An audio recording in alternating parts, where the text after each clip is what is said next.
Oh man, I can't wait to play the new Mario game. They say it's the most immersive one yet. Alright, here we go. And start. Sega. That's weird. Whatever. Press start to play. And start. Hello, Brandon. Hey.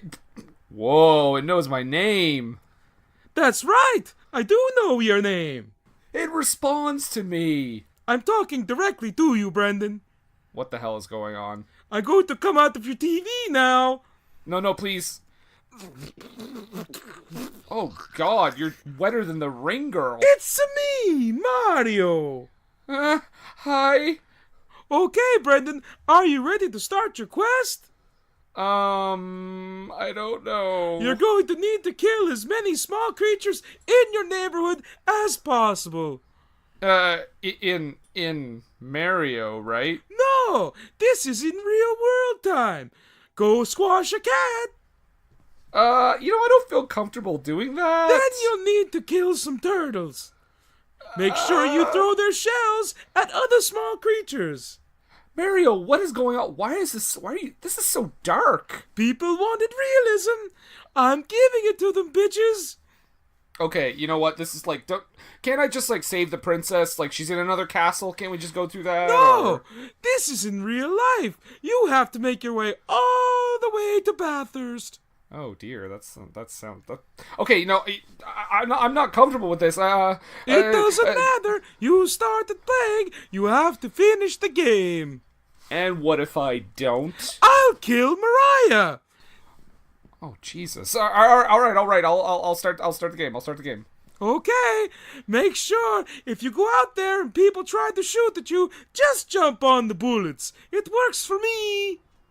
I don't think. Yeah. Okay. Fine. Sure. Okay. Off on your way. Remember to vanquish the innocent and make the streets run red with blood, like my overalls and my mama's marinara sauce. You know when I pick a movie, that's when I'm under pressure now. The question always comes back to me, what were they thinking now? Whoa, what were they thinking?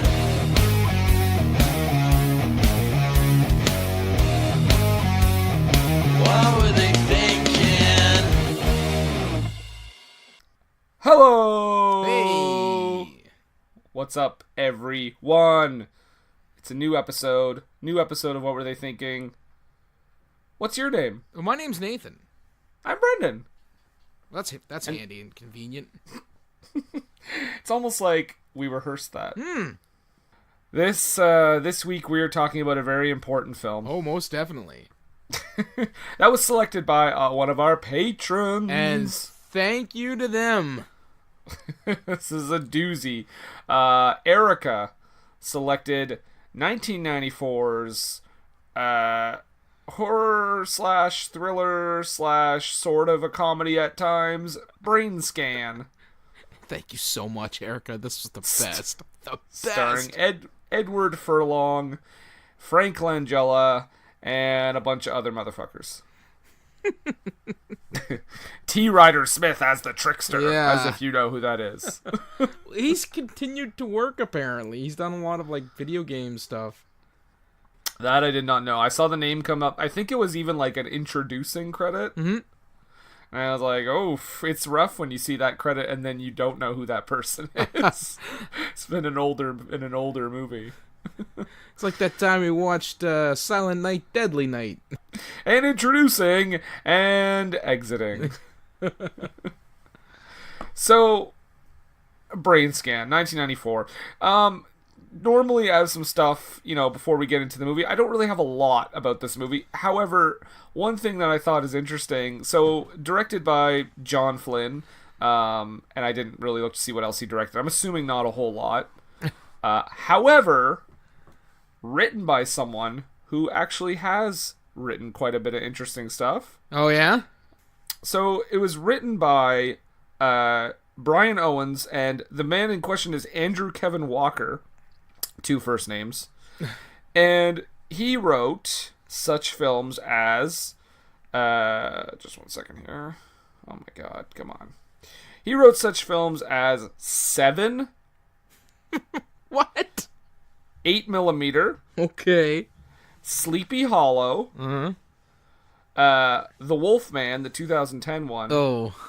and something called Nerdland. He wrote 7. That's impressive.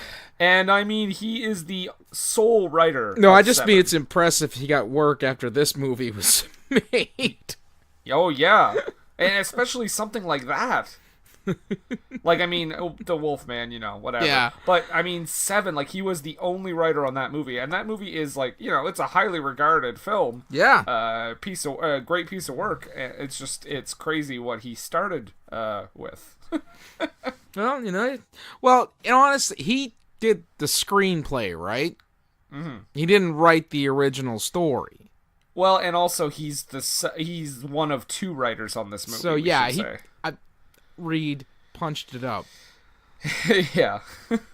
Gave the trickster all his hilarious punchlines.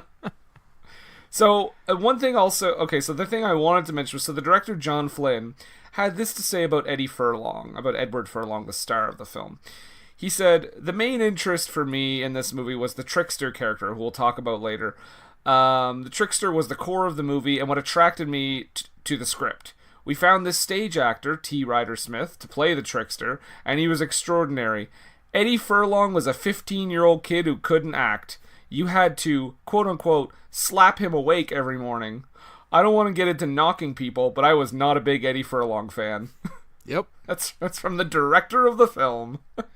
I mean, and this was like, you said 94. 94. So he 3 would have years. been like, crazy high off of Judgment Day, Terminator Drugs? 2. Oh, Yeah. okay. Thought you just meant he was high. Well, that too, probably, but... I don't know if he was like a Drew Barrymore where he started really early or if that just came later, but he was definitely like... He was a big name at the time. I mean, Yes. It had maybe dwindled a tiny bit because it had been a few years, but still, like, T2 is a giant movie. It's so a cultural touchstone. I mean, really. yeah. It's like if when Leo did like The Beach was it The Beach? Yeah, The Beach in like 2000, which was like 3 years after Titanic. Like everyone knew who fucking Leo DiCaprio was, even though it was 3 years later. Right. But let's talk about Brainscan, Nathan. Yes, let's. 1994's Brainscan. A triumph release. Triumph, and all I could think of was the dog from Oh, Conan. all I could think of was not really. As in, this was not a triumph. Well, I don't know what you're talking about because these filmmakers were so confident that they didn't even release what the budget of the movie was. No? But I do have what it made in theaters. Okay. That would be $4,352,000. I wonder how much it made in the home video market. I mean, it probably did all right. Because that's where I saw it. Like, Yeah. yeah. I had a weird thing with this movie. I started watching it and I felt like I had seen it, or at least parts of it, and just never realized it because some stuff felt very familiar. Yeah. But it was been so long. Maybe I just shut it out of my brain or something. But yeah. Okay, so we start this movie off with basically an MTV music video, right? The way this is shot. Well, I mean, at the very first, we get to see that they hired some Canadian actors to be in the movie. Because we open with Littlest Hobo running across the screen with a foot in his mouth. But now, I looked back because obviously we find out later, but could you tell from the opening that it was a foot in his mouth? Because I found that hard to I'm see. just saying that because it's how they bookend the movie. Yeah. Which we'll get into later because that makes no sense. Yeah. At all. But yeah, no, you're right. The dog starts off. It is the Littlest Hobo. same actor, guys. Don't fact check us. And he's got a foot in his mouth. Like probably most of the producers on this movie. And then they're showing like Eddie Furlong as a kid is involved in this horrifying car accident. Yep. That ends up like some crazy makeup work on his knee. Oh, it's just gashed to hell. And his mother dies in the accident. Now, so we're cutting back and forth. So he's dreaming. He's like remembering this. Yeah, we keep getting shots of like the dream, which is the car accident, and his flop sweat. Did you? I thought that he was masturbating. Good. It's good. Yep. Did it not look like that? I'm disappointed in you. You didn't think it looked like he was masturbating? I'm not saying that it might not have looked like that, but as soon as I see like it's a car accident and his mom's dying, I'm like, yeah, he's probably having a dream. Well, yes, but that's why I noticed it, because I thought it was very out of place. And I thought he was like moving his hand down below, so that's why I was just like, what is happening right now? And I was like, oh, are they gonna start this off by saying that he gets off on, like, you know, violence and stuff in this way? Like, I was like, this is disturbing. We do get an interesting credit. The fellow who did the music for the movie, not the soundtrack, but like the incidental music, George Clinton. Yes, from the Parliament Funkadelic. But not that George Clinton, unfortunately. Oh, it's not? Not to my knowledge. Okay, because I thought it was. It's like George F. Clinton or something like that. Yeah, I saw his name and I was like, oh my god, is he going to be like, is the trickster going to show up to like, we want the funk? Nobody does. He does show up to a Primus song, so that's pretty funky. Yeah. The soundtrack is something else. You would never guess this movie was made in the 90s from the soundtrack. You do get a pretty sweet surgical nightmare in the opening credits, because they not only do you understand that his knee was all messed up, they show his knee being all messed up, like crazy gory. Oh yeah, like ridiculously gory. His knee is basically like a zombie bit his leg. And actually, it's probably one of the gorier scenes in the movies, because for the most part, with the exception of a few scenes, it's a fairly bloodless horror movie. And it's rated R. Well, I mean, when they do show the gore, they don't pull the punches.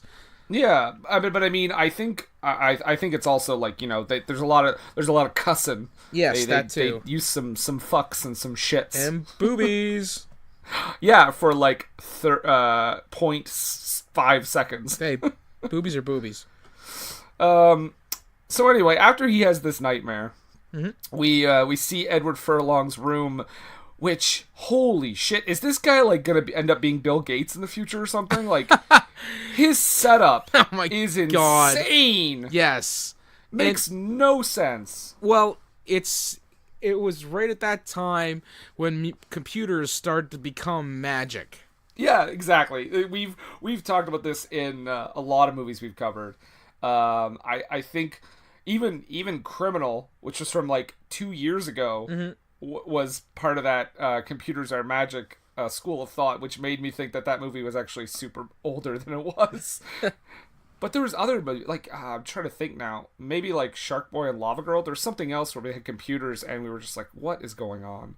Well, I mean, it's just in general, and oh goodness.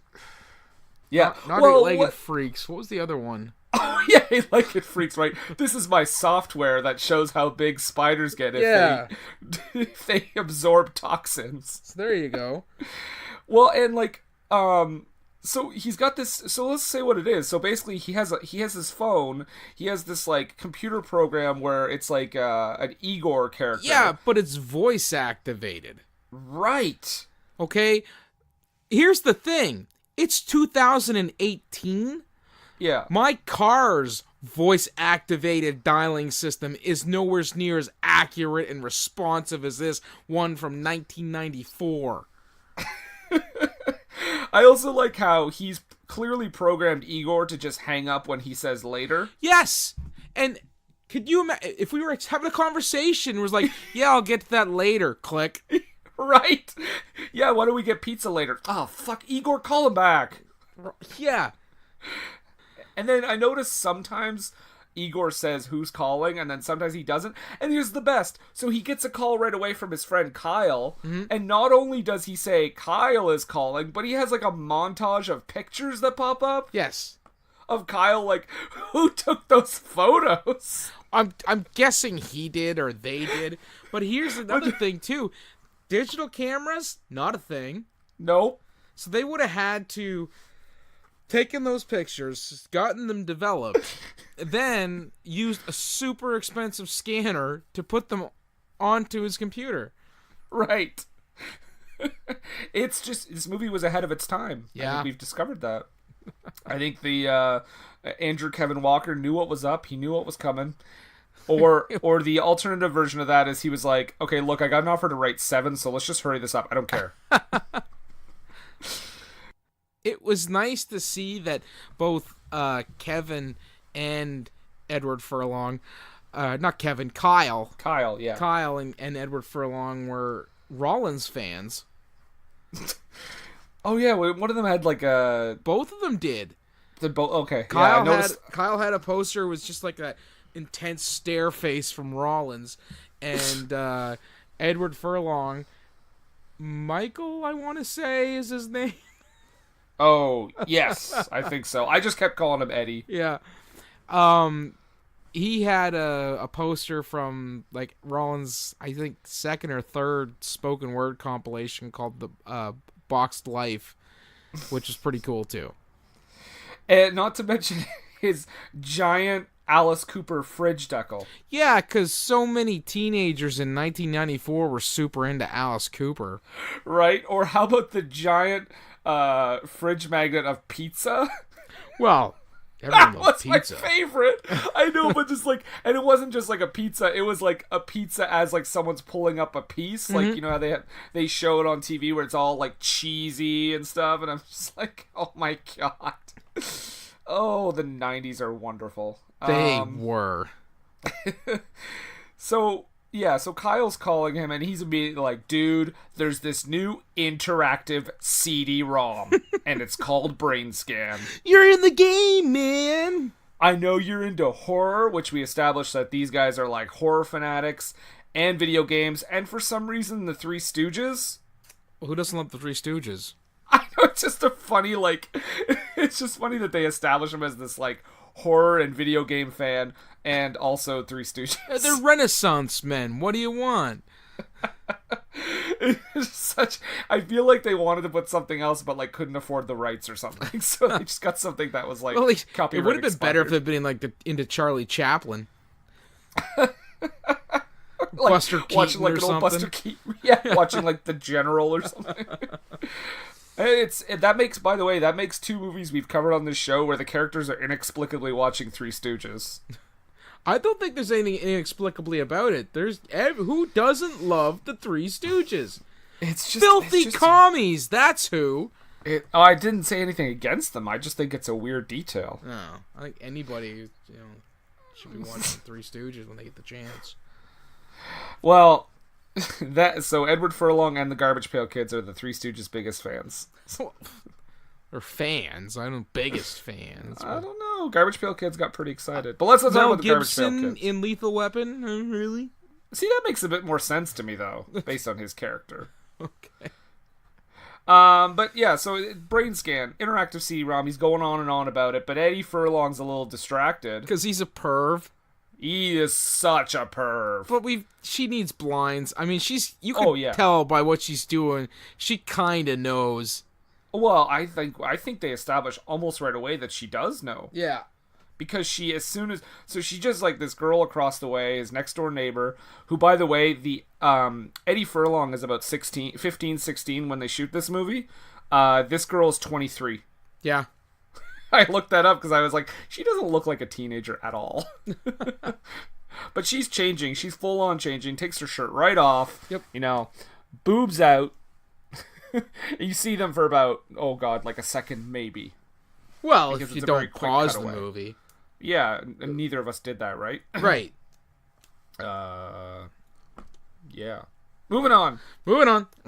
Okay, I noted here, so Eddie Furlong staring at her. I still would have thought he was creepy if he had, like, taken out binoculars, but the fact that he has a video He gets out a camera! How is Yeah. that less pervy? What?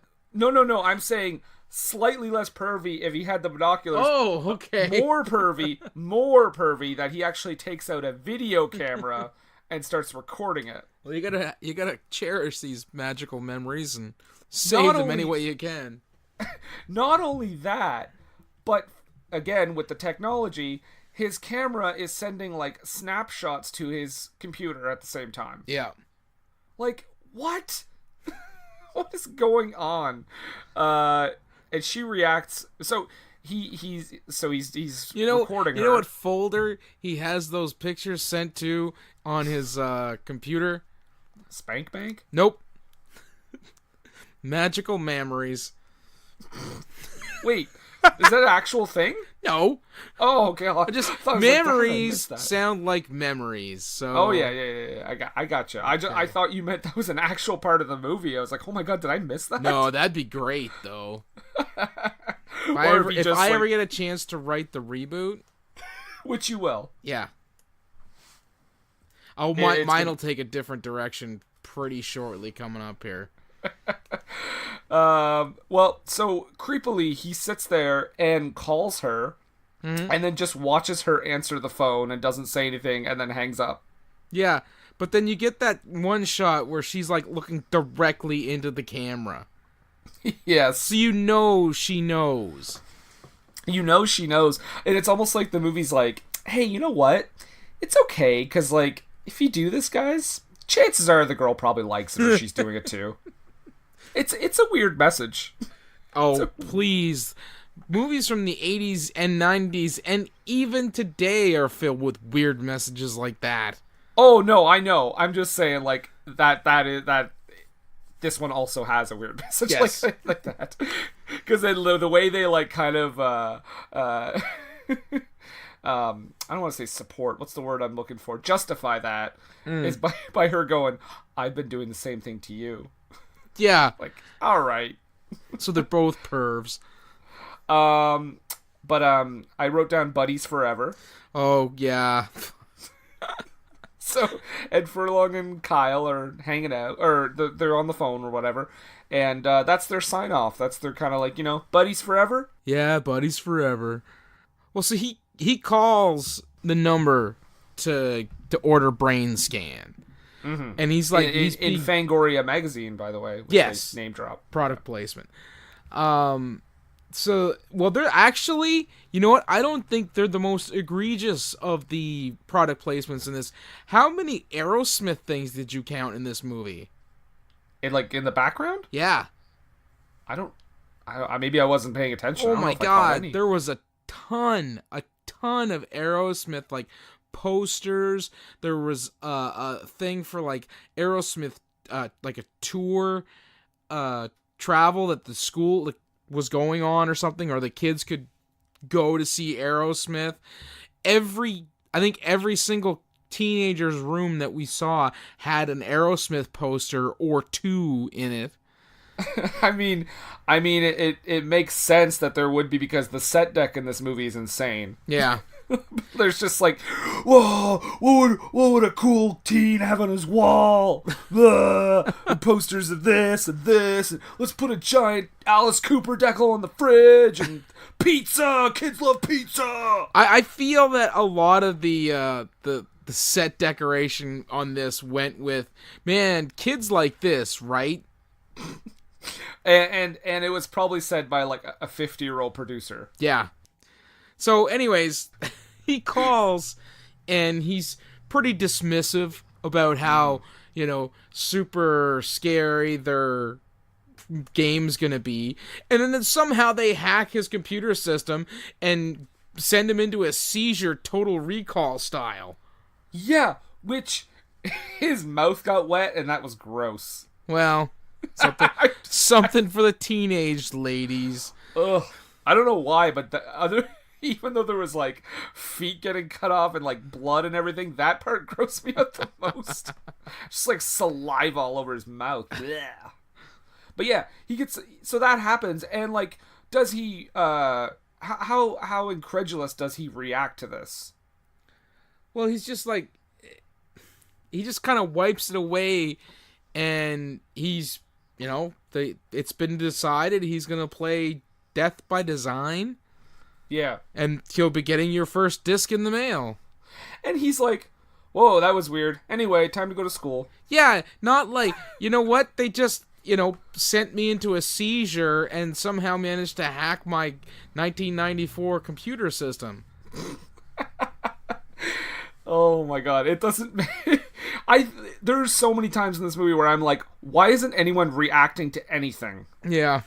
Just like, there is... Anyway, yeah, we'll get into some of the later insanity, but yeah, this is the first time I was like, you just got, like, fucking electrocuted through the phone. You should be, like, seeking help or something. Let's head to the horror club. Oh, boy. Now, the movie that they were watching, was it a legit movie? See, I wanted to ask you that. I figured maybe you would know, but I looked in, like goof credits and things like that on IMDb, and I couldn't see anything, but it did look like a Hammer production, like one of those old school horror movies. I will say that if it was not, and it was created for the movie, then that part was actually done pretty well because it looked legitimate. But I think you're right. I think it's an actual movie. And it did seem kind of tame for, like, a horror fan club, unless they're just appreciating it for what it did when it was released. Oh, my. But, yeah, so they're watching this movie, which... so I want to play this little scene here, actually, because the teacher... there's a teacher that walks in the middle of it, and kind of shuts them down. And this is kind of what happens here. I'll just play this little scene. What exactly was that, Mr. Brower? A gallbladder, sir. My office. Now. The activities period was created for intellectual enrichment, which is why I have such a problem with this horror club of yours. What was that film you were watching? Death, death, death. Death, death, death. Part 2. Oh, Lord. Death, Death, Death Part 2 is the best they could come up with. Yeah, right? Oh my god, like, that's definitely like a late night writers meeting, like, oh, well, man, we gotta finish this. What do we call this fake movie? Fuck it. I want strippers and blow. Death, Death, Death Part 2, done. Like, here's the thing, like, unless it's supposed to be some compilation like Faces of Death, where it's only clipped together with, like, the best horror movie scenes or something.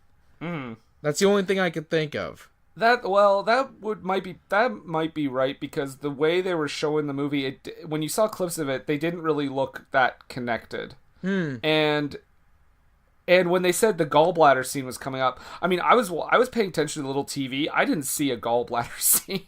No. It's almost like they recorded that dialogue and then picked the movie afterwards. What's a possibility? He has a really interesting conversation with this teacher, because I love this line. It's, like, insane. So this teacher is, obviously, this is the movie's way of criticizing, like, people that are like, oh, video games and horror movies make people violent, right? Yeah. And he says, why do you watch these? And of course, Edward Furlong's like, well, it's like an escape, I guess. And he literally says, oh, it's an escape. Like watching a pornographic sex film and getting an erection and then raping someone? What? I disagree, sir.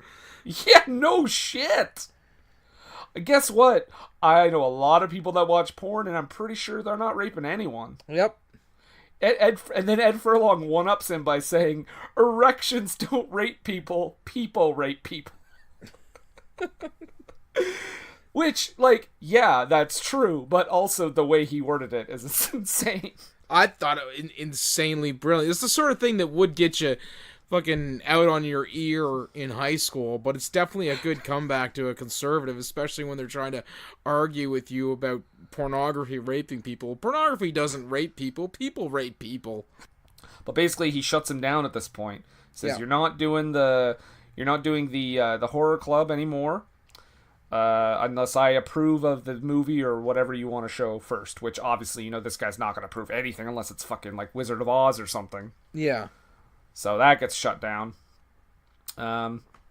believe at this point he goes home to see what the fuck? The first disc arrives at this point. Yeah, and he gets home. This is the point where I was like, Kyle doesn't look like a teenager. I had to look it up and saw that Kyle was indeed 27 when they shot this. 27 in 1994. Yeah, and Wow. you're going to play a teenager, in high school and whatnot. Friend of a 15-year-old. Yeah. Yeah. Well, it's almost like they had, it's almost like when they put Eddie Furlong, they can't lie about his age because everyone knows Eddie Furlong, and it's like the other people, they gotta we'll just pretend they're young. No one knows those actors. So, is this the part where he's playing the message from his dad? Yeah, and he's answering it, kind of. Yeah. At this point, I'm just like, what a little bitch to complain. I mean, honestly, okay, bud, I appreciate you lost your mom, but he lost his wife. Yeah. And he still seems to be holding things together pretty well for you. And the dad says, I'll be a couple days, not see you next month. Yeah, and he even tells him that he loves him at the end of it. Yeah. I'm such a parent now. Yeah, it's like 10 years ago, you'd be like, man, fuck that! That sucks! Now you're like fucking Eddie Furlong. Have some fucking respect. Yeah, you whiny little bitch. He even bought that sweet old school CD-ROM setup for you. Did you notice how he put the CD in? Yes! He had to take the tray, out, all the way out of the computer, put it in the holder, then put it back into the computer. You know what I thought he was doing at first, though? I thought he was just putting the entire case in there. Yeah, nope. With the CD in it. And I was like, that is not how that works. That is some basic research there, folks. But yeah, no, when I had a CD-ROM drive, I never took out the entire tray. Yeah, it was just, you press the button, the little gears brought the tray out, you put the CD on the tray, you push the button, and the gears pulled it back in. That's to show you that he's quirky. No, I have seen that type of CD-ROM rig before, but it was in 1995. So it is true to it, that's the way it was with computers at the time. Mm-hmm. So it is strange though. I did think that he was just putting the case in because I've never seen that before, but so he gets Brainscan in the mail here, and his reaction is like, "What? I didn't order this. You know that it's on the way." Yeah. The guy said on the phone, "It's coming to you," but he acts like he wasn't expecting it. It's really strange. I did like how that when he's getting ready to play his game, there's a party happening next door at Kimberly's. Yeah, Kimberly. The neighbor. Yeah, the girl he's perving on. Yeah. And this is where I have my note. Meanwhile, at the How Adults See Kids party. Because that's exactly what that was. It was nothing but old people cliches as to how they thought kids behaved at parties in the 90s. Oh, there were no young consultants on this movie. Nope.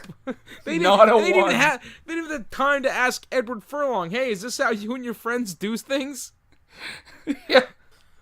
So, old Eddie puts the game in, and he has to dial the number 1-800-FEAR. 1-800-555-FEAR. Oh, right. Yeah. Because every movie has to have that. Yeah. So they have the intro where he's like, I've played them all, this video game, that video game, and they're like, video games are ancient history. So, meanwhile, I'm watching this on my PS4. Yeah. 1994 was the death of video games. Yeah. Yeah, and he gets sucked into this virtual reality, or so the game says anyway. No, it's hypnotic. They even say that it's gonna put you into a trance-like state, not unlike hypnosis. Right. And everything, well, it's sort of like it seems sort of like virtual reality though, just because we're seeing it from like his perspective. Yeah. But of course, obviously, we learn more later that it may not be what it appears to be. Yeah, Ooh. because they show the timer and then they just cut to a first-person view. Right. Just for this scene though, that was weird. I was really upset that they didn't continue with that. Yeah, I'm wondering if it was like a budget thing or... Well, I'm guessing that people were like, I don't know, the director may have been like, well, the genie's out of the bottle or the cat's out of the bag, we might as well just show everything as it's happening in real time. Which they don't. It's kind of a shame, but... so he breaks into this stranger's house, or the first-person view breaks into this stranger's house. Yeah, because the voice tells him you're going to be in the mind of a serial killer. Yeah. Yeah. And so he's in the kitchen, and there's like, well, you need to pick one. And he's looking at all these utensils. I just noted, I would have chose the tongs. I was really hoping he was going to pick, like, was there like a crab hanging there? There's a spatula and a set of tongs along with the knife. I was like, there would was be like great. a crab there too. A spatula would have been great too. Yeah. Just flattening his face over and over again. Oh, reboot. Like you said, we're doing it. But yeah, he picks a knife. Eventually, after much consideration, much hesitation, stabs him in the back Several times. This guy does the craziest, like, death dance as he's, like, walking, like, frantically running around his room and, like, knocking everything down. Yeah. It just his, like, that combined with him, like, ah, ah, But comedy. He goes down for the count. Yep. And the voice in his head is like, now it's time to get creative. And he sees a foot tattoo on the guy. He's like, I'm going to cut his foot off, essentially. Yeah, why not? Yep, and he takes his foot as a souvenir. And the guy who got killed, he was wearing paisley pajamas. I mean, he really deserved what he got. Damn you! You got your just desserts. Yeah. Oh. Speaking of just desserts... After he comes out of the trance or out of the game, he's got like time to spare, but he's like, this is so intense, and he's just hand eating stuff. And not to mention the milk. And drinking the milk. I'm like, what a pig. Oh, the milk is just like going down his chin. Yeah. I was like, you can drink milk like a normal person, you fucking weirdo. So he goes over to the window, looks out the window. Meanwhile, the party's still raging over at Kimberly's, and he still doesn't have the guts to go over and talk to her. He just murdered somebody, but he's still afraid of girls. Yeah, also, when he goes, this is a little continuity thing, and normally, like, I kind of brush most of the stuff off, but it was super noticeable, because he goes up to the window, there's nothing on his face. Yeah. And he goes back and sits down, and it's still, like, covered with milk. And as he leans back... I gotta say, I hate to be the guy to say this again, but it looks like someone just jizzed in his face. Oh, Jesus. Well, just his just like running down his chin. I don't think that anybody on the receiving end of that would be like, the person maybe distributing it, possibly. He was not versed as an actor yet, so he wasn't sure about the reaction he should give. So I blame you, Mr. John Flynn, director. So he's still clearly jealous of Kimberly's party and decides to crank it up. Yeah, deal with that, bitches. Showed no one. Yeah, no one cared. Yeah. But he does get the nerve up. He does want to go over and talk to Kimberly. Because that's coming up next. And he goes over, knocks on the door, and Dad, who is, being typical dad, I guess, gives him this attitude but invites him in. And man, her parents are so white. See, here's the thing. I saw their living room. And I'd been in living rooms like that in the 90s.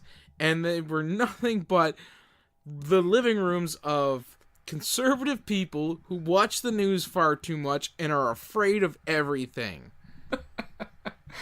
It's true. Well, they have the news on as soon as he comes in. Yeah.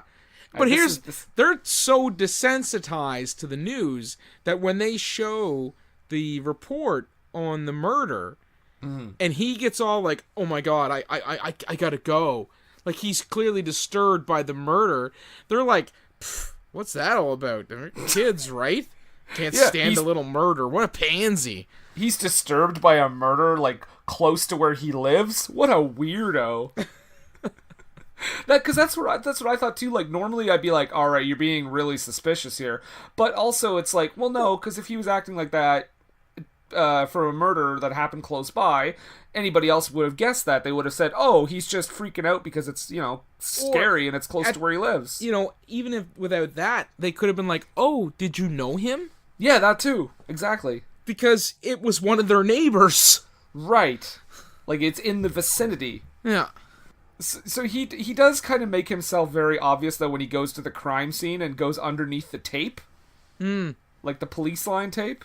And I guess we met him a little bit earlier, but he didn't really do anything noteworthy up to this point. But we see Frank Langella's role in this movie. Detective Skeletor. But here's the thing.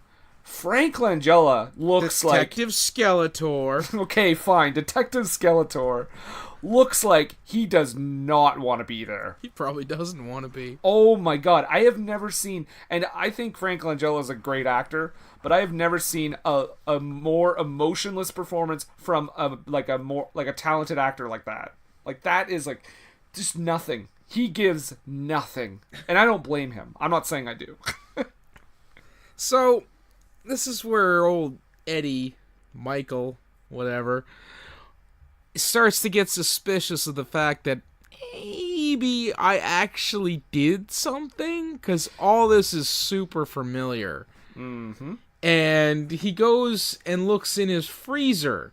Oh, by the way, he has a full apartment set up. Oh, yeah. He lives in a mansion. Yeah. Like, I'm super jealous. 94 me is jealous of 94 Edward Furlong, Michael, whatever. Well, literally, I would have loved to have that set up. Everybody in this movie is super rich. Yeah. Like, everybody. There's no poor folk. No, this is like Stepford Wives area of town.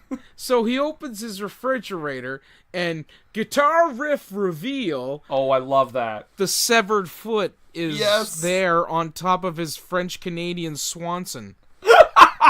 So he tries to call Brainscan. At this point, and this is when the trickster comes out of his television. Oh, the trickster. Now, here is where my reboot will veer off. Go on. Because I feel the best way to serve the creepy and scary for this movie is to have Trickster be an unseen entity. Communicating with Michael through the phone or through the internet that nobody else can see or hear, which leads you to think that Michael is crazy. Yeah. Well, and also, I will say, too, when Trickster shows up and you actually see him, I think it takes away a lot, because he's not scary. It's more off-putting. Yeah. I mean, he's like hideous. He's got a great head of hair. Yep. And that he's got like that Julia Roberts smile where it just... where her mouth should stop, there's just more mouth. He's got, like, Andie MacDowell hair, though. Right. Both beautiful women. Put them together, a hideous human being. But if you take their, what makes up a Julia Roberts and an Andie MacDowell, put it together, make it genetically male, hideous being. Just terrifying on every level. So, and I think the reason why they went with this is that in the 90s, or at least like in the mid 80s to the 90s, if you were making a horror franchise, you needed to have a monster, a mascot, something you could see. Yeah, and I'm Right? just like, did they really think this one was gonna like catch on? You know, keep throwing shit at the wall, see what sticks. That's Yeah. really all it was. But the trickster ends up, for some reason I wrote that he reminded me of like Drop Dead Fred. Very much so. Yep. And he's a bit of a music snob. Yeah, he's like, don't you have anything good? Luckily, he has some sweet Primus. Which the trickster has a little dance number too.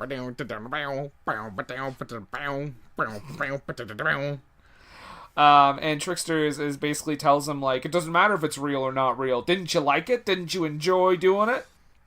And now you gotta eliminate the witnesses or whatever he says there. Yeah. Which Ed Furlong is like, there were no witnesses. Well, he even says, I didn't even know the guy. And he says, that's what this makes it great. It's so random. Just like the animal kingdom. There's no, in the animal kingdom, does the prey, or does the predator know the prey? And I'm just like, you know what? I never thought of it that. Randomness does make the most sense if you want to be a mass murderer. Oh no, maybe we shouldn't have done this movie. You're starting to get some logic from it. Well, I'm just saying, if you're going to go become a serial killer or something like that, not knowing the individual makes it harder for you to get caught. But I think this is the point where he says, You gotta kill the witness. Right. And the only witness I could think of was the cat. So I was like, yeah, go kill that cat. How dare you? Does that bother you? Thankfully, spoiler alert, there's no cat or dog killing in this movie. No, it turns out they're saying that, he says no, there are technically two witnesses, myself included, but I I'll never wouldn't tell. They could break my finger one by one, they could pluck out my eyeballs, but please, no country and western music. He's almost like a horror version of like the genie in Aladdin. Yeah, there he is. Oh, he's calling. Yep. Yeah. No, it was inspired. I did have some issues with the country and western music thing. But I'm just saying, Johnny Cash is great. No, he is great. You shut your filthy whore mouth. Good day, sir. Good day. Nathan, be careful he doesn't come through the TV there. Trickster, what a snub. Nah, it's okay. I got the football game on. He doesn't like, manly things. But he does like Primus. Well, yeah. So he says, yeah, you need to kill the witness, and he gives him the second disc. Yes. Actually, no. Before this, he needs to get rid of the evidence first. Yeah, Eddie tries to get rid of the foot, anyways. Yeah, and this dog who we saw at the beginning of the movie, takes the foot. This starts a great bit that comes back later. Is that Eddie Furlong thinks he can have like full conversations with dogs that understand him? Edward Furlong, dog whisperer. Right? Like, it's not even like, here boy, drop it. He's like, hey. Listen, I know you're good, dog. And if you do this for me, I'll never ask you for anything else ever again. And lo and behold, the dog understands the English language like that well. Drops the foot and runs off. Yep. But then, of course, like, he has a close call because the guy who owns the dog, I believe... It is a police officer, right? Just going out for a walk. I wasn't even sure if that was made clear. Oh no, you know what? I don't think it is, because later on when the dog appears, it's a neighborhood watch thing. So I don't think he's a police dog. Yeah. Yeah. So the guy, he has a close call. He almost gets caught, but he gets rid of the foot. And I think, and then he has his little fight, his little spat with Kyle. Mm-hmm. He hasn't heard from him, and he's trying to keep Kyle away from the house because he doesn't want him to get hurt, get involved. And then so Kimberly gives him his homework. He freaks out because he gets his other copy of Brainscan. It's like the next disc, and he breaks it out of frustration. And here's, I guess, the thing that made me question this. When Kimberly shows up, he looks out and he's like, oh shit, he's trying to put himself together. How would he tell it was her? Because he kind of straightens himself up or tries to, like, I don't know, tries to get himself straight. Did he look out his window in the bedroom? No, because he comes down the stairs and he peers around the corner. He's like, oh shit. And he starts trying to, like, you know, get himself all looking well. But I'm like, she wouldn't have known it was her because of the frosted glass. All he would have seen was the outline of a person. I mean, she did ring the doorbell in a pretty sexy way. Well, that must have been it. And this is where you could tell she's clearly into him and he's an idiot. Hardcore into him. Yeah. She's like, I got your homework. He didn't ask her to do that. No. And she goes, do you need me to stick around? Oh, I guess I'll see myself out. If you need anything, call me. So much teenaged angst in this scene. But this is where he finds, you're right, the second CD has arrived. And he thinks he broke it, but he just kind of proceeds in trashing the case for it. Yeah. Because Trickster shows back up and he's like, oh, just make another disc. I actually have a note. Oh, Trickster, you must have sustained yourself on scenery alone. Oh my god. Yeah, he gets some crazy business with everything in the scene. Yeah. And he's just like gross. Oh, he's disgusting. Yeah. Yeah, everything about him is gross. So this is when he does he uses the next disc, and he wants to set up like a video confession. Yeah, he sets up a camera to see if he can capture, like, if he gets up out of his chair or if he stays there. So he puts the disc in, goes into the game, and then suddenly he's out. Yeah. We don't get the first person view this time. No, and then suddenly he finds out, oh, I got up, what the hell? Finds Kyle's pendant in the freezer, bloody pendant, and I guess he's killed Kyle off screen. Which, I mean, come on. Yeah. Right? Yeah, that was weird. I see, because it was off screen, I thought there was going to be some kind of twist there where, like, oh, it was someone else he killed or something like that. You know what I mean? Yeah. Like, that's the only reason that would make sense. Like, why not just show that scene? Yeah. And because it's just, this is where, like I said in the first part, when we get the first person view in the first one, it's a shame that they don't continue with it through the rest of the movie. Yeah, just to remind this movie, hey movie, you're rated R. Yeah. You can show stuff. I would have even taken this if they had done the first person view until he got to the victim. Sure. You know? And then, like, so you don't know who the victim is until he looks in the freezer. Yeah. I'd give it that. Sure. Yep. Yeah.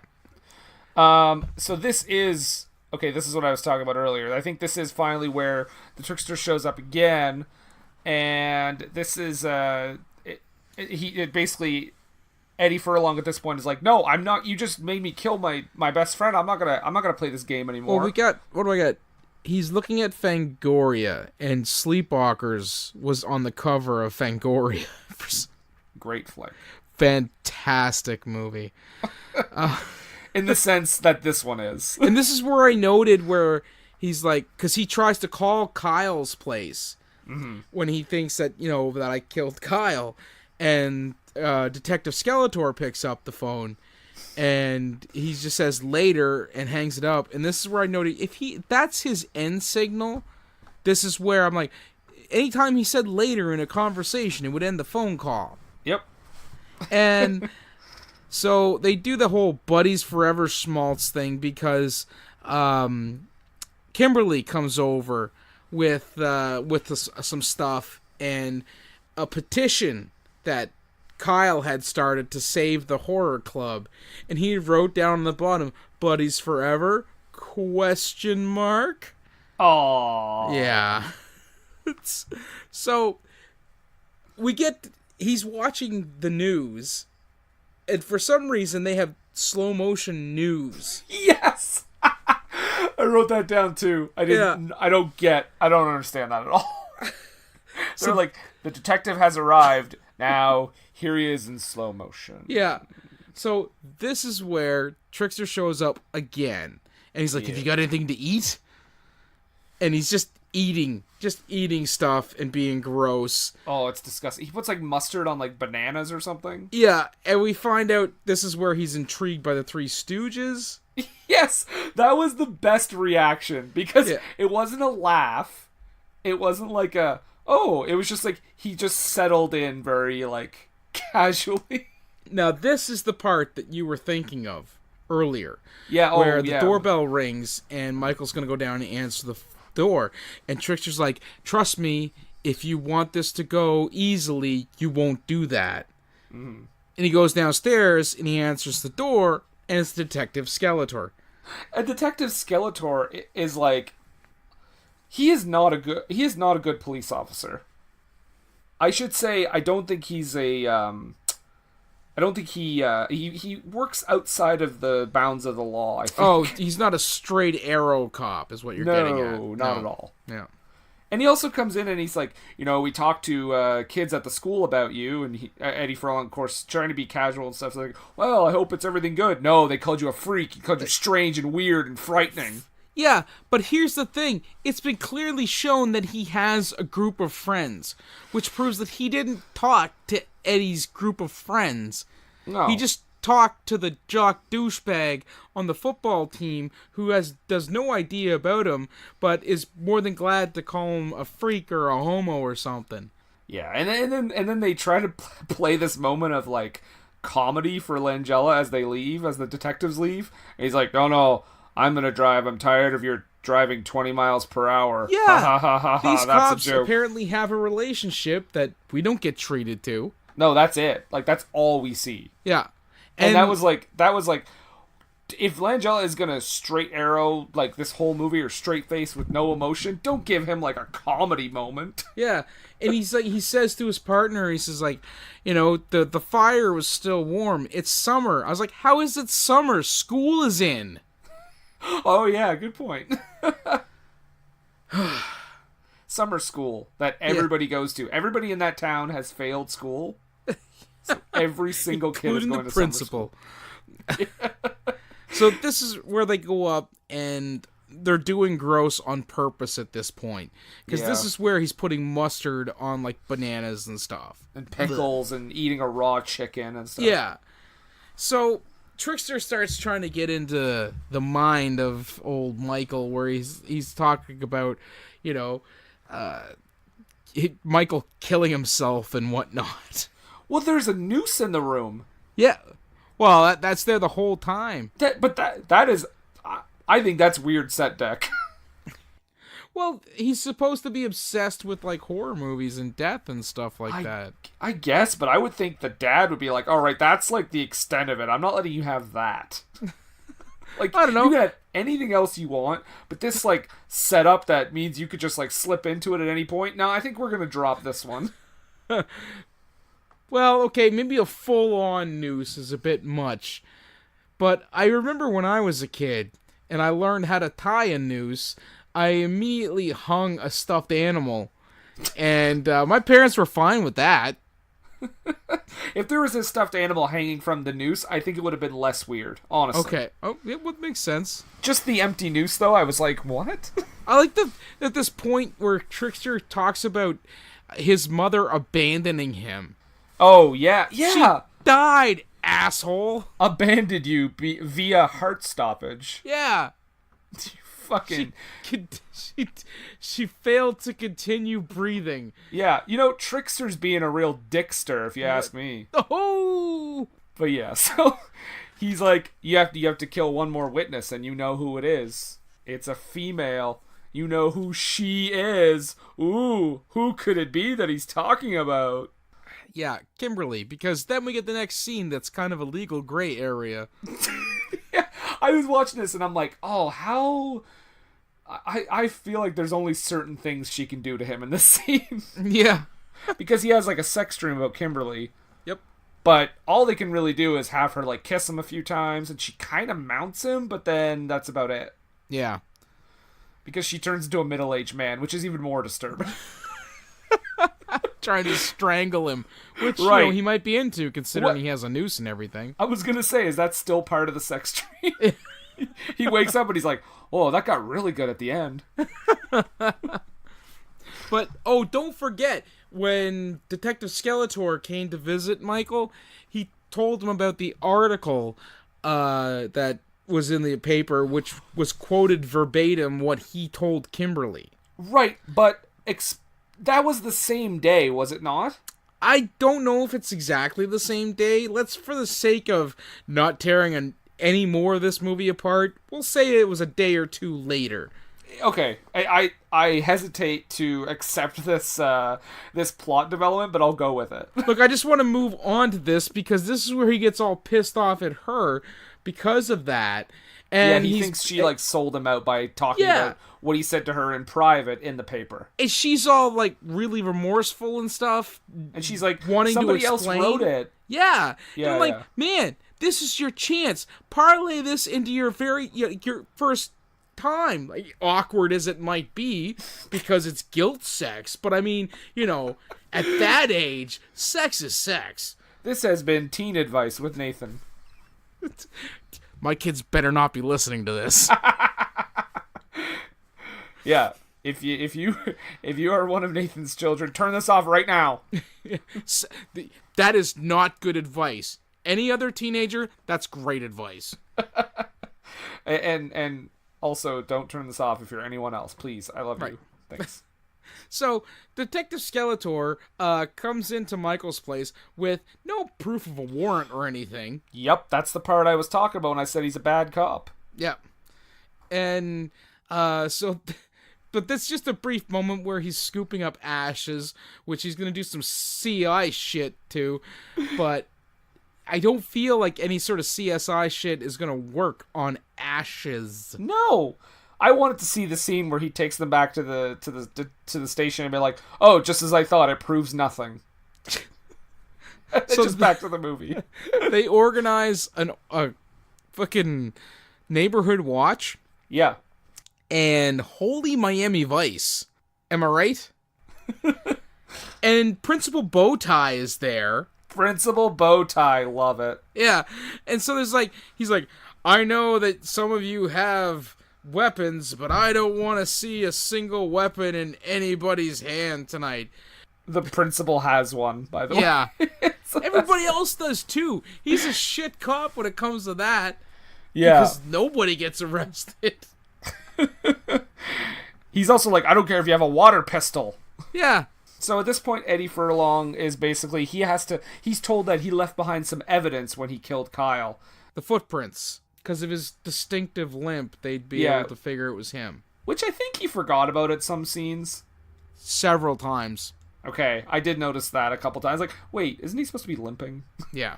Because he has his knee all messed up from that car accident when he was a kid. Yeah. So he's not selling properly is what you're getting at. That's right. He's got that reference. Thinks he's the Undertaker or something. Just no selling everything. There we go. We hadn't had one up until that point. We had to get one in there. Yeah, so he's like, yeah, you got to get rid of this evidence. You got to get rid of your footprints. So Eddie goes to Kyle's house, where there is they believe there is a cop there still doing like investigating and stuff. Isn't it Skeletor's partner? Yeah, I think so. Yeah, which it was hard for me to keep track because he was barely a factor in the movie up to this point. He, at the same time, Trickster calls Kyle's house to tell the guy that Eddie Furlong's someone's in the backyard. What a dick, right? What a dickster. So Eddie makes it out of the yard after clearing off his footprints. Gosh, they'll never catch him now. And all the millions of other footprints he left behind him as he ran away. Right. He runs off or limps away and runs into the whole neighborhood watch thing. He managed to avoid most of them except for Principal Bowtie. Yes. Who, by the way, gets what he deserves. What a great, ridiculous death scene. They're by like an abandoned warehouse or something. No, it's a construction site, isn't it? Well, because he's crushed by bricks. A ton of bricks. Literally a ton of bricks. Like a ridiculous amount of bricks.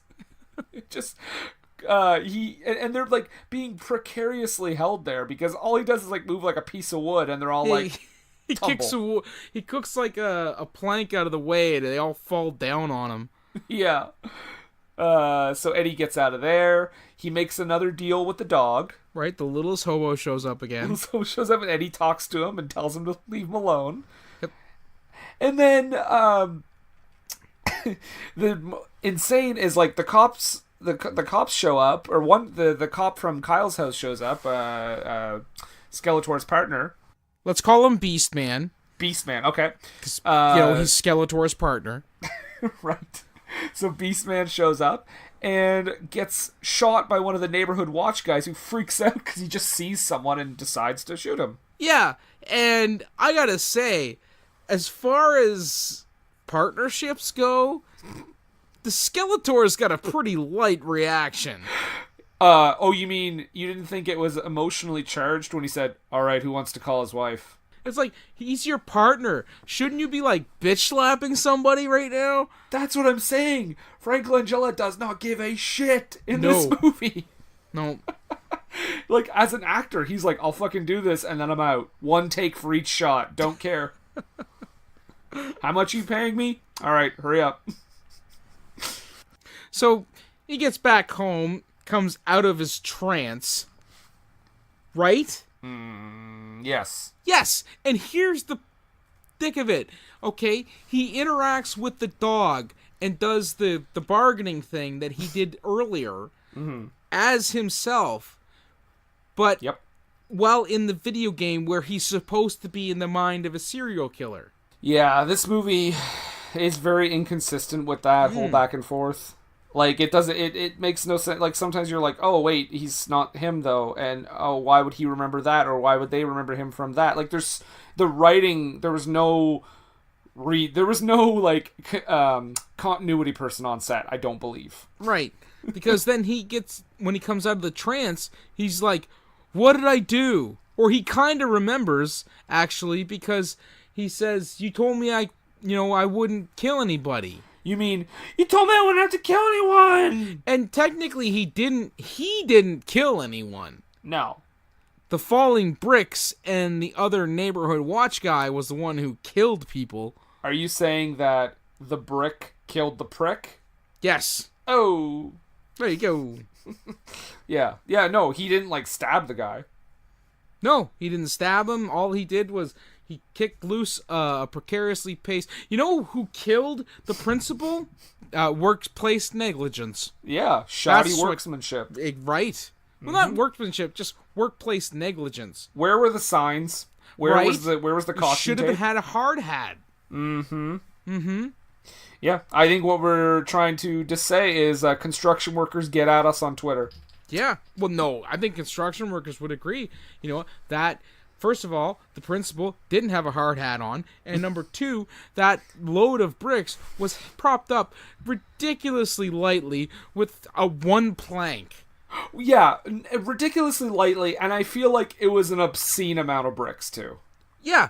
Like, that, there's no way. Like, we live in places where the construction happens all the freaking time. Have you ever walked by and seen, like, that many bricks just, like, in a stack, like, above where it could, like, fall and kill someone? Held up by one board? Yeah, never. No. Never. That's ridiculous. This has been Nathan and Brendan, Work Safe, New Brunswick.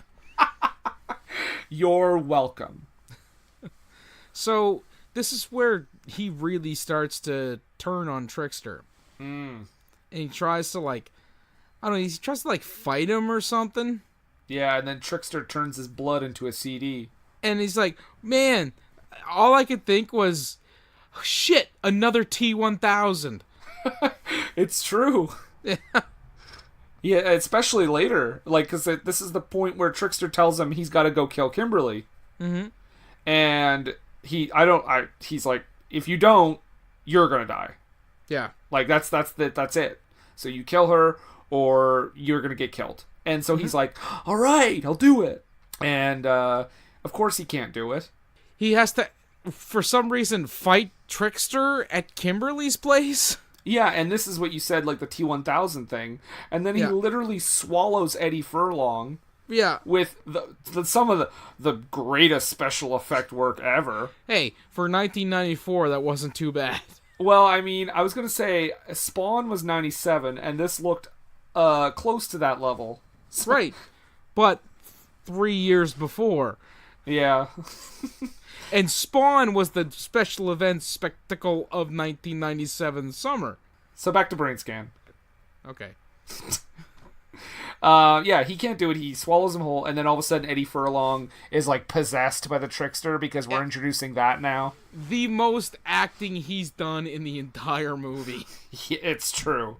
And Kimberly, again, the problem with people reacting in this movie, she is watching two people like meld together. Yes, one is physically swallowing the other, and her brain is not broken. Yeah, she's just like, oh my god. That's it? You should be like passing out from fear, like or something. Yeah, so Edward Furlong is still fighting off the trickster. Yeah, 'Cause he won't do it. This Still is where, won't do it. Yeah, because like, well, when he becomes like possessed, the reason he comes out of it is Kimberly is telling him like, well, I spy on you too, and I have pictures of you. Yeah, she's all pervy. That I keep by my bed at all times, just in case you come in and you're possessed by the trickster. Oh, no, not pervs of a feather flock together. And he eventually comes out of it, and then he's like, you know what? I'm not gonna kill her. Game over for you, trickster. But Trickster's got one more Trick up his sleeve? Yeah, I was gonna go there, but I didn't. I did, because I've been drinking. Oh, I should have been drinking. But yeah, so he's got one more trick up his sleeve, and lo and behold, it's Detective Skeletor, who shoots Eddie Furlong, yells out, "Murderer!" Yeah, not freeze. Nope. Not stop or I'll shoot. Not Nope. put your weapon down. No stop or my mom will shoot even. Well, I mean, why would you? Great film. Just Hashtag kidding. coming Don't. soon. Yeah, no shit. Yeah, kills Eddie Furlong by shooting him, but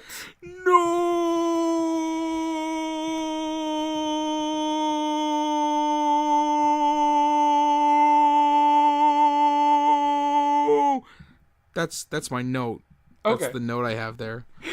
it was a dream. Fuck you, movie. That was all a dream. And I knew it was coming, and I that's why I asked you, have you ever seen this movie when we were first discussing it? And you were like, no, I haven't. I'm like, I'm not spoiling the ending. Oh my god. The ending spoiled the ending. The ending is this part here, it's a huge kick in the nuts. Yeah. Anytime this happens in a movie, I can't help but think, but fuck you, movie. You just wasted an hour and a half of my life. The only time I accepted it was The Wizard of Oz. Because, yeah, okay, so the first to do it, you get a pass. Well, yeah, and I just think that movie, it's so fantastical that you're like, well, obviously this is not real life. It had to be a dream. Right. And it makes sense because they set it up and, she gets knocked unconscious and it makes sense. This movie, no! So he finds out that literally as soon as he put the game in, he's just back to that point in time. Like 2 hours later. Yeah, because, none of the days have passed or anything. The party, where it's, the party where the way adults see teenagers is still happening over at Kimberly's. Yeah. And Kyle calls him. He's like, man, don't play the game because some kid had an aneurysm or something because of the seizures inducing lights or something. Yeah, and Kyle is like, let's go to this party. I mean, I gotta get home to my wife and kids soon, but let's go see what's up over next door. Because he's 27. Indeed. But here's the thing. What happens with a game like that? Let's pretend we're in that universe. What happens with a game like that once the gimmick gets out to everyone? Oh, it's over. Yeah. Yeah. Everyone knows it's just a game, so as soon as you start playing, keep playing until the end, until Detective Skeletor shoots you, and then you wake up and you're fine. I hope it's the same storyline for everyone. Yeah, death by no design whatsoever. There's no, good long-term business plan for a game like that at all. No. It's, yeah. And- but he Eddie finally makes his move on Kimberly. Yep. Which, this is where the movie starts to get really confusing, because you're like, oh, okay, so the stuff where she said she watched him, like, that wasn't a thing then? But she still knew that he watched her because that was before he started playing the game? Yeah, this is where things take a real weird turn. Yeah, and it's like, okay, that's the first sign that's like, okay, this is weird. But here's the thing. If we reboot this, Yeah. again, Brendan, if we reboot this... Which we will. It's coming. Which we will. Yeah. We'll include the whole it's a dream thing, too, because, fuck people, right? Exactly. This would be more plausible now because anybody who's running like a computer game, video game type situation would have the ability to hack the people around the person who's playing as well, so they would know, oh, she's a perv too. Let's throw that into the game. Right. And not call the cops. Well, yeah. Oh, well, okay. So what you're saying is like the game would know kind of everybody's personality and integrate that into the game. Yes. So it wouldn't be like, to make it more realistic too. Right. They would know it through like social media and yeah. possibly hacking their iPhone. But of course that didn't exist, so it makes no sense. Right. So, and then she doesn't even like really commit to anything. She's like, I don't know, maybe, and then kisses him on the mouth, which I'm like, all right, that's a yes. Come on. Yeah, but she totally owns him now. Oh yeah. Because he was like, would you like to like go out with me? And she was like, no, but I'll consider it. Maybe. I was like, oh, you're her bitch. You are such her bitch now. Yeah. Mwah! Bye. You... So in the last little bit here, don't forget, Kyle hooks up with her friend Stacy, who's a total bitch, who we've met like once before. Yeah, and Edward Furlong even says to her, "Could you not be a total bitch for a second?" I feel like there's a lot of stuff on the cutting room floor in this movie. Yeah, because I feel like we needed to see Stacy being a bitch, not just Ed Furlong saying, "You're always a bitch." Yeah. Although. Then again, now I want to see John here in this movie. What? I want to see Napoleon Dynamite in this movie. Oh, you're such a bitch. You're such a bitch, Stacy. God. Although he would have to say jerk though, because that movie was written by a Mormon. Oh right. Okay. Yeah. True fact. Yep. But yeah, so Eddie Furlong is like goes to see Principal Bowtie, who's of course is also still alive. Did we cover the fact that he actually finds out that she's pervy in real life? Does he find out does he find out again? He found out in the game. No, but he sees in her room. Yeah. Which again makes no sense. Yeah. But yeah, so then he goes to see Principal Bowtie and he's like, "Hey, I got a thing I want to show the horror club. It's called Brainscan. Maybe you should play it to approve it." Tee. Yeah, and so the only thing I can think that means is that he wants to kill his principal with an aneurysm. Right. Like okay. any teenager. I suppose. So he gives the game to him, and then the trickster shows up. So is he hallucinating, or is this just like him kind of remembering and be like, yeah, you'll get him. You'll get him, buddy.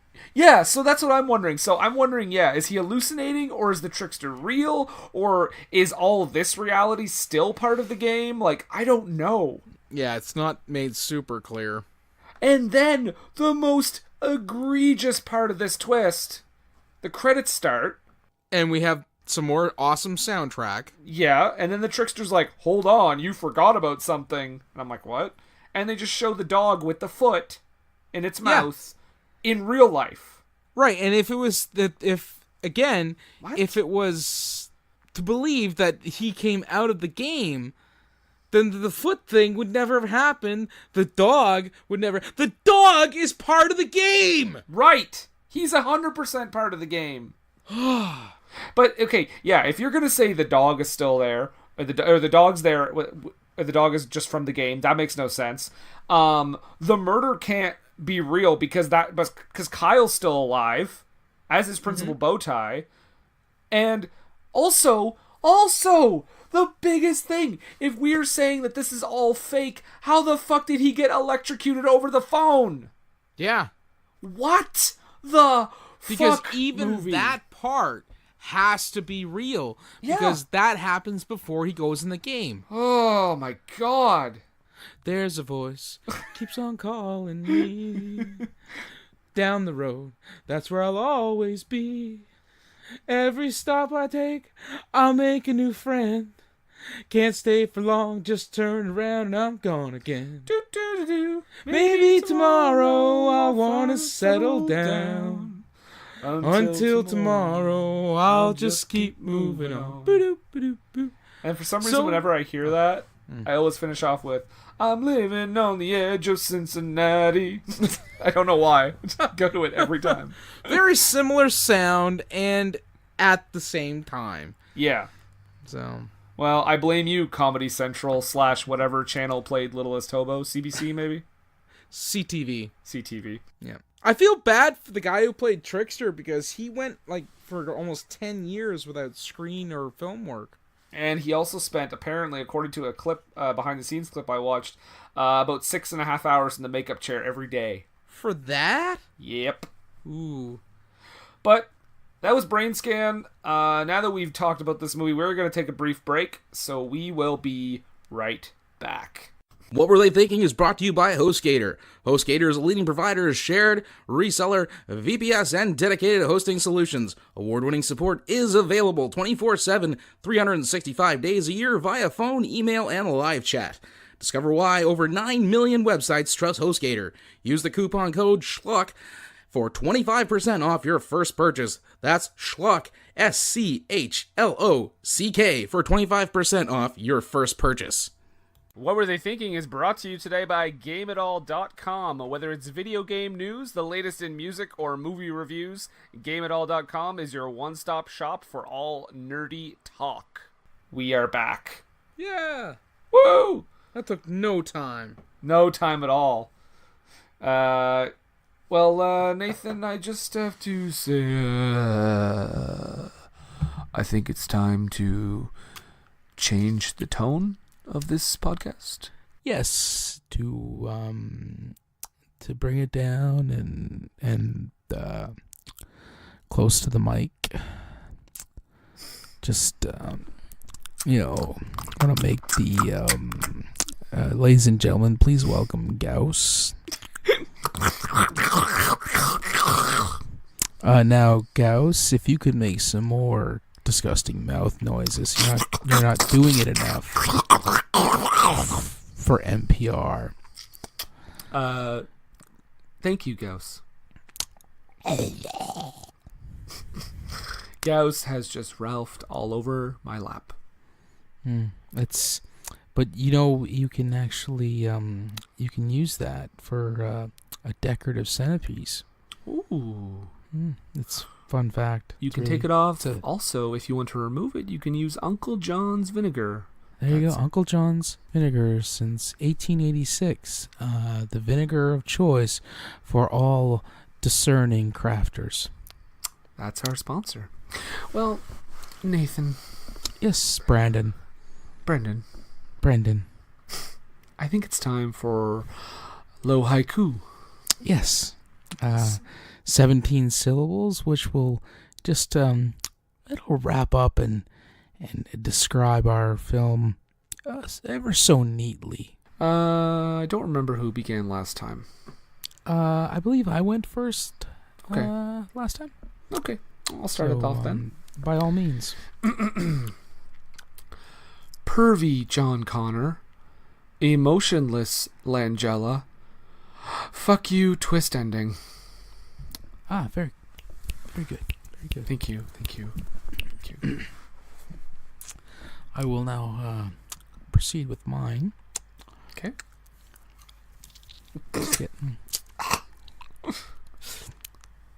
This Lord. could. Sorry. Go. Go. Are, okay. Go. Are we? Yeah. Are we all right? Go. Yeah. Okay. Yeah. This could have been great. CDs never that advanced.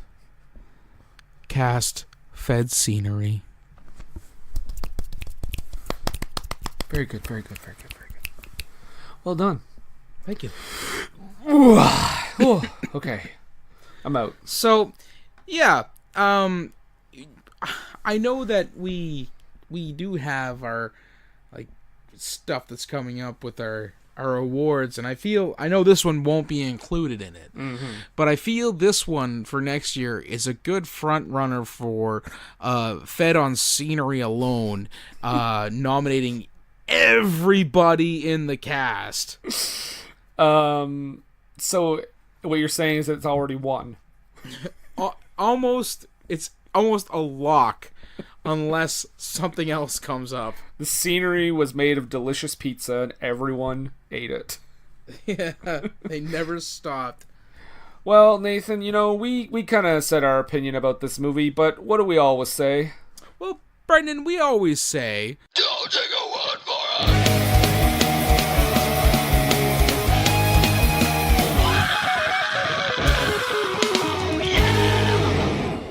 Yes, do not take our word for it. Well, this is a really interesting one, though, because this is one where the critics and the audience are quite a bit off. they're vastly... Is this... I think I've asked this before, but this is our widest margin? I think it's very possible. It's Bad Boys 2 is a huge one, too. Yeah. I know the biggest one of all time is Rad. We haven't covered Rad. No, sorry. No, I just mean in general. Oh, okay. Like 0 and 95. Oh. This is close. I think this, Bad Boys 2, and maybe like Killer Clowns? No, Killer Clowns has a good critics rating. I think it's maybe this and Bad Boys 2, somewhere between those two. But, yeah, the critics' tomato meter gives it a 17. But the audience gives it a 60. 6-0. Yeah. That's a crazy gap. Yeah. I feel like that's a cult appreciation more of It like... could very well possibly be, or it could just be the fact that people saw a movie called Brainscan and were like, I know what I'm getting into. Also, let's just note that it's very easy to rate something 5 stars on Rotten Tomatoes. It literally takes no effort. But let's go through some of these here. This one's actually not right on the Rotten Tomatoes site, but I want to take a snippet from what Roger Ebert said about the movie.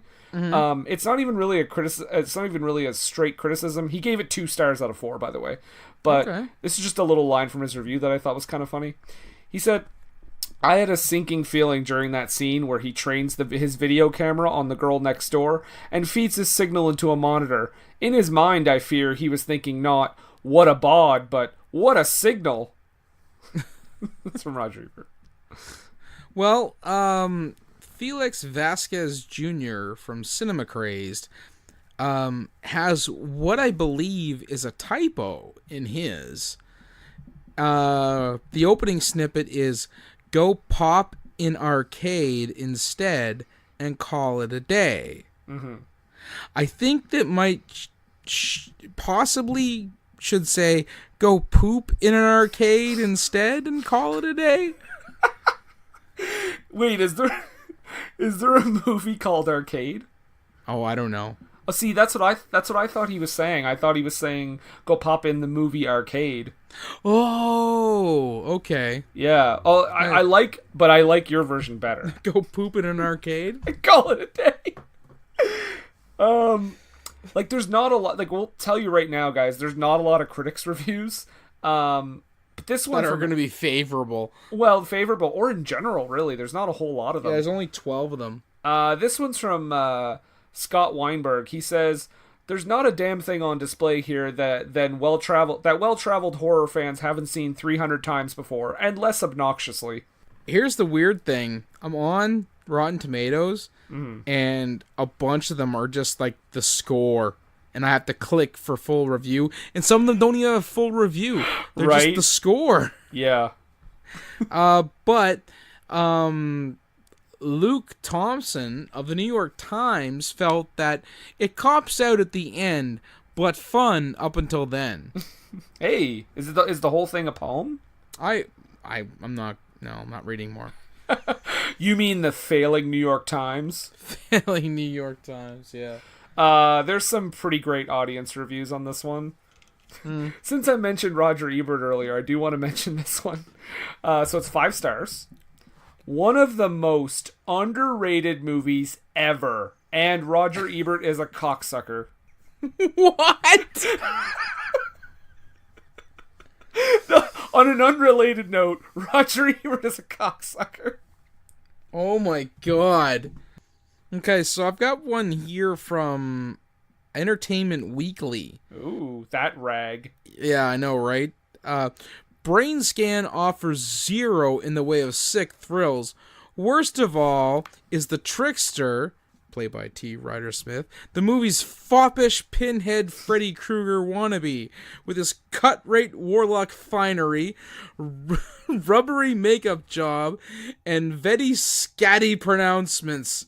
Unleash the dark side of your soul. He has all the demonic charm of a pitchman from a costume shop. That is, you know Gave it a what? D. That's a pretty good description of the Trickster. Yeah. He is very very foppish. Oh, that with that crushed leather jacket. Yeah.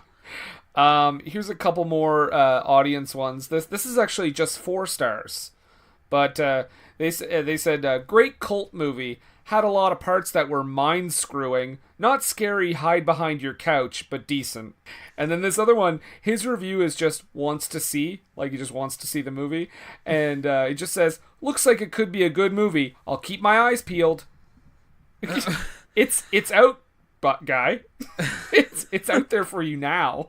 Wow, this one's a long one, but I'm just gonna grab the top piece here. Okay. That 4.5 stars. Is this an audience? This is audience. This is audience because I've run out of critics reviews.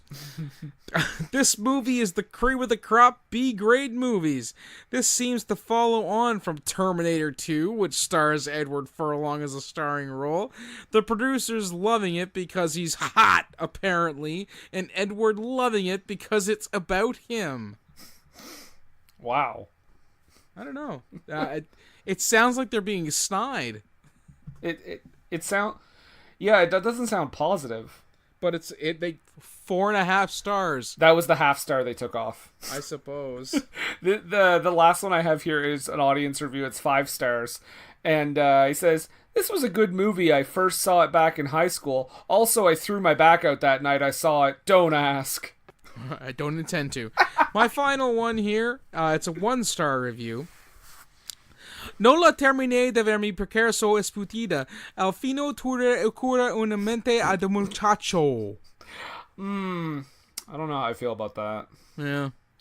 I mean, think he's being a little harsh. Yeah, I mean, like, I don't know why he didn't include footnotes in that review, because I felt like it would have helped. Because they cut them off. It just would have helped his argument. Oh, I just Because they got cut it. off a foot in the movie. But it sounded like Skype shutting down. That was amazing. People were gonna be like, "Did you accidentally record that?" So that was the Rotten Tomatoes reviews of the movie. So Nathan, this movie, Brainscan, just to sum it up, would you say this movie is, we both know it's a bad movie, but as a bad movie, would you say that it is terrible, or just terrible, meh-rable, or terribly enjoyable? I found it terribly enjoyable. I'm gonna go ahead and agree with you. It's not a well-made film by any stretch of the imagination, but it's one that you can laugh at a lot. I will say I'd watch it again unless there was like a Gamma movie handy. There you go. So basically, you're saying you'd never watch it at home because you always have a Gamma movie handy. Well, this is true. But I will say that the copy that I have, I'm holding on to until at least October 18th. Oh, yes. That is not a bad idea. Yeah. There are probably several movies we've covered that would work well on October 18th. Yep. Look it up, folks. Canada. Woo! So... Oh, say, can you see why Canada is way better? Oh boy. Everybody's like, what are they talking about? Oh, look up October 17th and you'll know. Yeah. But, Nathan, we should talk about... well, actually, first of all, next week is our second annual Manos handouts. Yes. Our award spectacular, so... Is it award season already? It is award season. I'm looking forward. I got a great tux I picked out for tomorrow. Is it like crushed velvet like the Tricksters? Oh, I don't want to spoil it. Okay. You don't have to go into it then. Yeah, you'll hear. Okay. Well, I'll see, but they'll hear. Yeah. So award show is next week, so get ready for that. We're gonna give lots of great movies some awards, and the week after that, however, our next episode is coming up. So I guess I'm just gonna give you guys a little hintski. A hint? A hint. A clue? Yeah. A tidbit that might entice them as to what they should be in for? Yes, that's what I'm gonna do. Maybe some sort of audio clue that will have them pondering. What? No. All right. I'll stop. So, because this is the magical world of not... This has been the magical world of not preparing, and I just came up with this clue in the last 2 minutes, so I'm sorry if it's obvious, but here it is. Don't call me babe. Pig in the City! Damn it! I'll have to cut that out now. Yeah, so there you go. So that's in 2 weeks from now. Now, Nathan, you got a buddy there that wants to do some plugging? Yes! Okay. Let's get him right here. Just give me a moment. Come on in. Yep, get up here. Hello! It's a good friend, Montrose Monkington III here. Yes, I just would like to invite all of these people, once you're done listening to this dreck, to get involved in something a tad more cultured. Involve yourself with a British chimpanzee who is just delightful. You can follow me on Twitter at Montrose III. That's the number 3RD. You can also find me on Facebook, Montrose Monkington III, Esquire and Friends. And you can also check out my YouTube channel, where you'll get to see me the most of all, at Montrose Monkington TV. I've had a rather delightful summer, and I have some new videos coming out rather soon. So do tune into that. Thank you, Nathan and Brendan, for having me on here. Brendan, I also enjoyed taking in some local wrestling with you recently. You weren't nearly as smelly in person as you are over the Skype and whatnot. Thanks. Well, you know, I do like to give you credit for being able to be hygienic in public. Thank you. More later. Well, thank you, Montrose. And also, if you want to follow us on Twitter, our podcast, it's WWTT Podcast. Also, the same thing on Instagram. You can also find us on Facebook. Just search What Were They Thinking? We have a Facebook group, What Were They Thinking Interactive. And we also, the podcast itself, obviously you're listening right now to your podcatcher of choice, but you can also find us on Podbean, iTunes / Apple Podcasts, Spotify, Stitcher, TuneIn, Podcast Addict, so many different podcatchers you can find us on. We also have a Redbubble page. You just go to redbubble.com/people/WWTT Podcasts. Have some great designs there. You can put on any number of products, from mugs to t-shirts, anything you want. Phone cases, hoodies, throw pillow covers, battle axes. You can also find us on you can't buy axes, guys, don't buy an axe.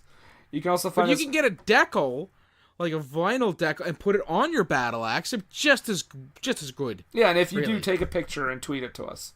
Yeah. You can also, we also have a Patreon page, patreon.com/WWTT Podcast. Plenty of awesome rewards there for monthly donations. This is actually how this episode came to be, as we mentioned at the top. Exactly. You want to tell us what we should do? This is your ticket. That's your key. Patreon. You get on there, you'd be like, oh, I see what that level is. Guess what, guys? You're watching Deliverance. You make us watch whatever you want, guys. With the exception of Serbian film and Sallow. I thought you were going to say Babe Pig in the City. Nope. Yeah, with the exception of those two movies, we will literally watch anything else that you want to, pick for an upcoming episode. Yeah. Lots of other great things like early access bonus episodes, of which there will be one coming up before the end of the year. That will be Patreon exclusive. So if you want to jump on that, make sure you get on the page. And I think that's going to do it for us. So Yeah. I guess I just got to ask you a question. Oh, no, before you ask us a question, I have to send out again a heartfelt thank you to Erica. Thank you so much for this movie. I had so much fun watching it again. I hadn't watched it since the 90s. I had so much fun watching it. I had so much tearing it apart. So much fun. Thank you. Thank you so much. Yes, and thank you very much for your patronage as well. That is awesome. Any support we get from people is beyond amazing. So muchly appreciated. Thank you, Erica, and thank you everyone else who's signed up so far. Well, shouldn't we shout out those folks? Because we got the time. I think we did, but I'll shout them out again. We got so Erica, we mentioned, is the one who picked this episode. We also got Steve and Izzy from Everything I Learned from Movies, and Danny, all patrons, all great people. Exactly.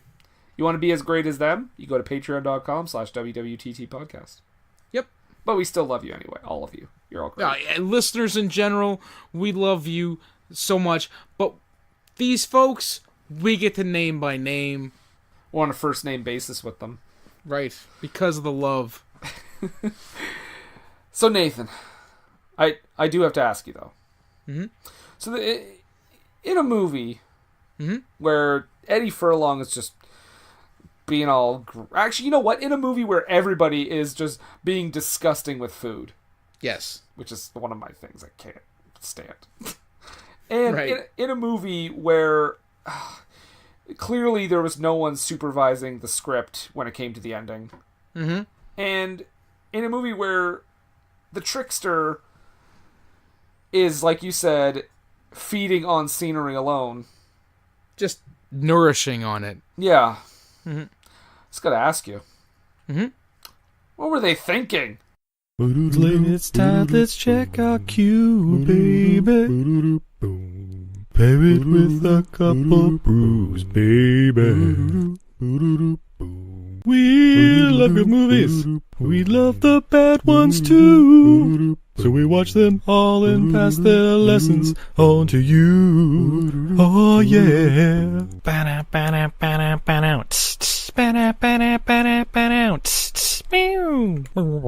Everything I learned from movies helps to make life a little bit groovy.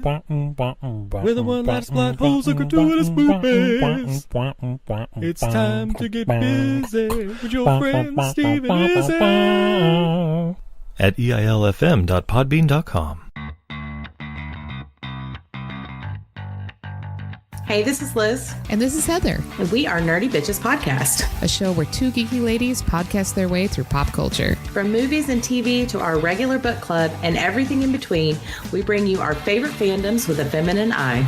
We're talking Star Wars, Star Trek, Harry Potter, DC, Marvel, comic books, and anime. And don't forget sci-fi, fantasy, action movies, video games, D&D, board games, and so much more. Be sure to check us out on Apple Podcasts, Google Play, Stitcher, Podbean, or wherever you find awesome podcasts. You can also find us hanging out on Twitter, Facebook, Instagram, Pinterest, and at nerdybitches.com. Talk to you soon.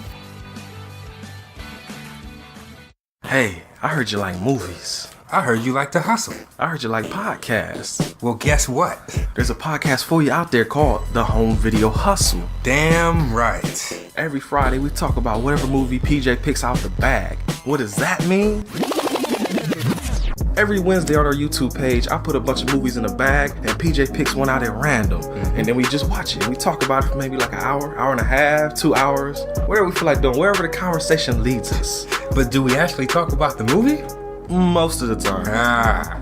Tangents galore. Yes. So believe me, we may be a movie podcast, but it's not always about movies. We might talk about video games, Music. Yeah, that's the big one, music. Sometimes we might get a little bit of politicalness in there. Yes. Sometimes we may just, we know what we like to do. We like to tell stories, PJ. Yeah, yes. I am the master storyteller Yes. of the podcast realm. Undefeated. So if you like to hear about movies, video games, whatever foolishness comes to our mind, the most random stuff you could think of, check out the Home Video Hustle. You can find us on the Stitchers, Yes. the Google Play, Yes. Apple Podcasts, What else? Podbean, What else? Podcast Addict, Goddamn. all that. Ain't no reason you can't get your hustle on. We everywhere, worldwide, baby. Hustle, motherfucking hustle. Hey, we can't cuss in the promo, PJ. Ah. We gotta be family friendly. There may be podcasts out there that don't want his hair say Ah. Ah. all Yeah. that good fun stuff. Well, you. No, don't run the listeners away, PJ. Ah, I'm sorry. But this is going kind of long. Yes. So we'll end this and say, hey, check out the Home Video Hustle every Friday on all the various podcast outlets. Peace. Peace.